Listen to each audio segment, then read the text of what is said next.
All right, so replacing a cabin air filter on a 2017 Chevy Silverado, GMC Sierra, same difference. This is the part number.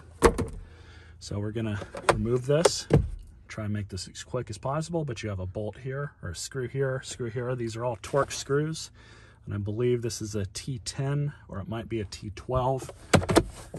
And then you're gonna have one more there, and there's one right there. So we're just gonna remove all four of those.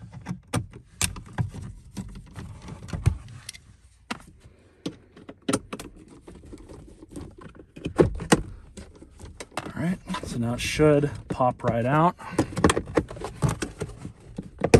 Nice and carefully. There you go. So you'll notice on the back here, if your model has this, this is the retention damper here for the glove box. You don't have to remove that to get this out, obviously. And now we have much better access inside. So this is where the filter is. I have no idea the condition of this filter. It's kind of why I'm taking it apart.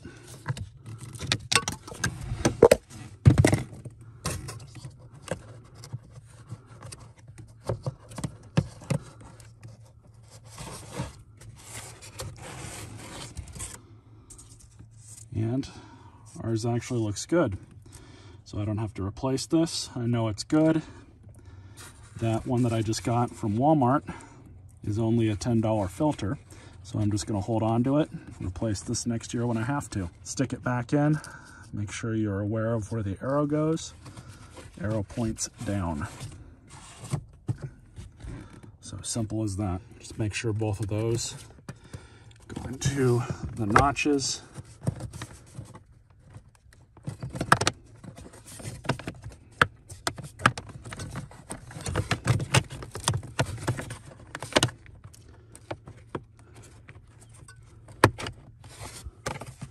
Like that. Stupid simple to change one of these out. There you go. So now just to put everything back together. So that's the new filter for next time. Everything's back together. Hope you guys enjoyed this quick video.